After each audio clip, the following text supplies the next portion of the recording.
নমস্কাৰ জবৰ কেৰিয়াৰ টিভিৰ অন্য এটি ইনফৰ্মেটিভ ভিডিঅ'লৈ আপোনালোকক স্বাগতম জনাইছোঁ। আজিৰ এই ভিডিঅ'টোত মই আপোনালোকক দেখাম নতুনকৈ ওলোৱা কিছুমান ভেকেঞ্চিৰ বিষয়ে আৰু আপোনাক যদি এলিজিবল আৰু ইণ্টাৰেষ্টেড হয় তেন্তে এই পোষ্টসমূহ আপুনি এপ্লাই কৰি দিব পাৰিব। আৰু এতিয়ালৈকে যদি আপোনালোকে মোৰ চেনেলটো ছাবস্ক্ৰাইব কৰা নাই ছাবস্ক্ৰাইব কৰি ল'ব, লগতে বেল আইকনটো প্ৰেছ কৰি দিব, যেতিয়া মই নতুন জব ৰিলেটেড ভিডিঅ'সমূহ আপলোড কৰিম আপোনালোকৰ ওচৰত নটিফিকেশ্যনটো আহি যাব। এটা প্ৰথম যোনটো চাকৰিৰ বিষয়ে মই আপোনালোকক দেখাবলৈ গৈ আছোঁ সেইটো আহিছে ITBP, তাৰ মানে ইণ্ডো টিবেটিয়ান বৰ্ডাৰ পুলিচ ফ'ৰ্চৰ ফালৰ পৰা, আৰু ইয়াতে কিছুমান কনষ্টেবলছৰ ভেকেঞ্চিজ ওলাইছে। আহকচোন চাওঁ ডিটেইলছসমূহ। এই যোনখিনি পোষ্ট হৈছে জেনেৰেল ডিউটি কনষ্টেবল হয়। টোটেল 133টা পোষ্ট আছে, মেলৰ কাৰণে 70টা আৰু ফিমেলৰ কাৰণে 63টা। এডুকেশ্যনেল কোৱালিফিকেশ্যন ইয়াত 10 পাছ হ'লে আপোনালোকে এপ্লাই কৰিব পাৰিব। আৰু পে স্কেল কৈছে 21,700 পৰা 69,100লৈকে হ'ব। লিমিট ইয়াতে যোনটো দিছে সেইটো মিনিমাম 18 ইয়াৰ্ছৰ পৰা 23 ইয়াৰ্ছৰ ভিতৰত আপোনালোকে এপ্লাই কৰিব পাৰিব, আৰু এজ ৰিলেক্সেশ্যনসমূহ এপ্লিকেবল হ'ব এজ পাৰ দ্য ৰুলছ।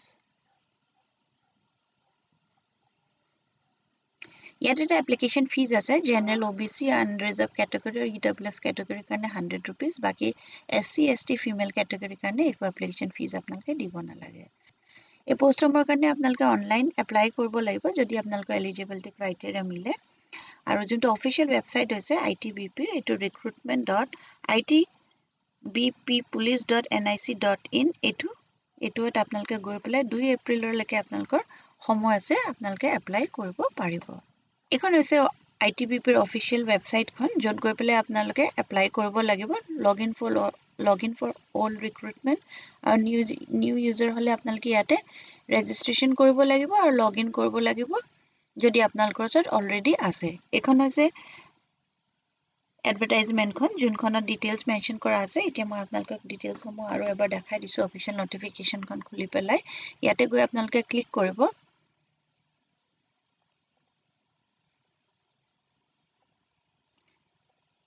এইখন হৈছে অফিচিয়েল নটিফিকেশ্যনখন, ইয়াতে গোটেই ডিটেইলছখিনি মেনশ্যন কৰা আছে।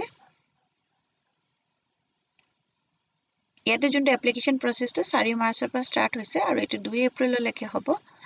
ইয়াতে এটা কথা লিখিছে যে স্পৰ্টছ কোটাত আপোনালোকে পাব। এইটো non gazetted non ministerial post হয়। ইয়াত এথলেটিক্স, যিসকলে এথলেটিক্স কৰিছে, details of vacancies as per post based roster are this 100 meter race to 400 meter 400 meter hurdle এনেকে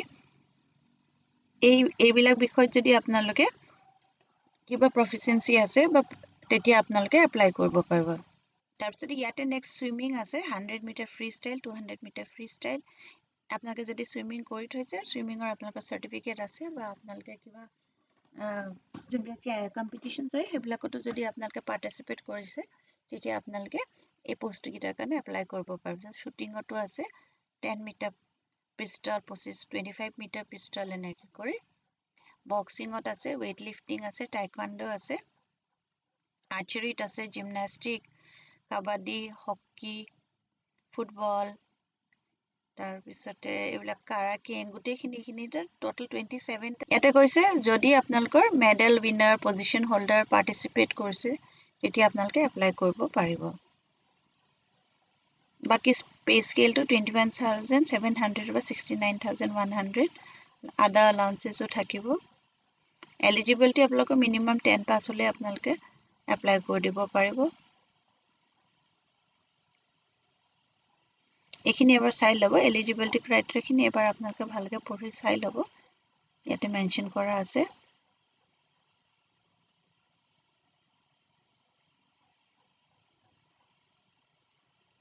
এই গোটেইখন চাৰ্কুলাৰখন মই পঢ়ি নিদিওঁ, এইখন বহুত দীঘলীয়া হয়, কেইবাখনো পেজ আছে।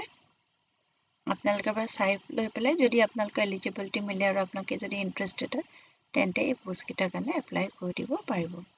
ইয়াৰ পিছত নেক্সট যোনটো ভেকেঞ্চিৰ বিষয়ে মই দেখাবলৈ গৈ আছোঁ সেইটো হৈছে ইণ্ডিয়া পোষ্ট পেমেণ্ট বেংকছ লিমিটেডৰ ফালৰ পৰা। ইয়াত 51টা এক্সিকিউটিভৰ ভেকেঞ্চি ওলাইছে। যোনকেইটা পোষ্ট ওলাইছে সেইকেইটা এক্সিকিউটিভৰ পোষ্ট হয়। 51টা পোষ্ট আছে। Educational qualification বিচাৰিছে graduate in any discipline. Preference will be given to 10 candidates having domicile of the state applying for, আৰু pay and allowances 30,000 লৈকে হ'ব। Application fee ইয়াতে SC ST PWD rupees 150 আৰু বাকীবিলাকৰ কাৰণে 750 আছে। অনলাইন এপ্লিকেশ্যন অনলাইন ৰেজিষ্ট্ৰেশ্যন প্ৰচেছটো 1 মাৰ্চৰ পৰা ষ্টাৰ্ট হৈছে আৰু এইটো 21 মাৰ্চলৈকে থাকিব। যোনটো এপ্লাই কৰা প্ৰচেছ হ'ব সেইটো আপোনালোকে অনলাইন কৰিব লাগিব। যোনটো এইটো লিংক দিয়া আছে ইয়াতে গৈ পেলাই আপোনালোকে ক্লিক কৰি পেলাই কাৰেণ্ট অপেনিংছত যাব ইণ্ডিয়া পোষ্টৰ।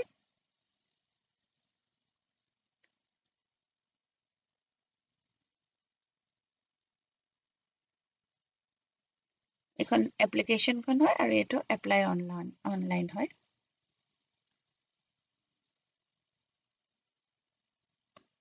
Click here for new registration যদি আপোনালোকে নতুনকৈ ৰেজিষ্টাৰ কৰিব আৰু অলৰেডি যদি আছে তেতিয়াহ'লে আপোনালোকে লগ ইন কৰিলে হ'ল।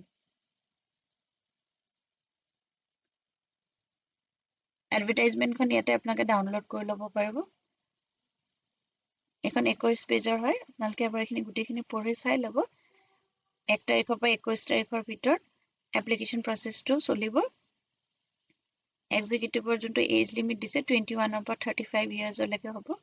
এইকেইটা ভেকেঞ্চিজ আছে আনৰিজাৰ্ভত 13টা, 3টা আছে EWS, OBC 19টা, 12টা SC আৰু 4টা ST আছে। তাৰপিছত চাৰ্কল ৱাইজ এইকেইটা ভেকেঞ্চিজ দিয়া আছে। আছামত 3টা আছে নাম্বাৰ অফ ভেকেঞ্চি। অৰুণাচলৰ কাৰণে আছে আমাৰ নৰ্থ ইষ্টাৰ্ণ, মণিপুৰ, মেঘালয়, মিজোৰাম, নাগালেণ্ড আৰু ত্ৰিপুৰাৰ কাৰণেও আছে। এইকেইটাৰ কাৰণেও আপোনালোকে এপ্লাই কৰিব পাৰিব নৰ্থ ইষ্টৰ। মিনিমাম এতিয়া যোনটো কোৱালিফিকেশ্যন এইটো গ্ৰেজুৱেট বিচাৰিছে।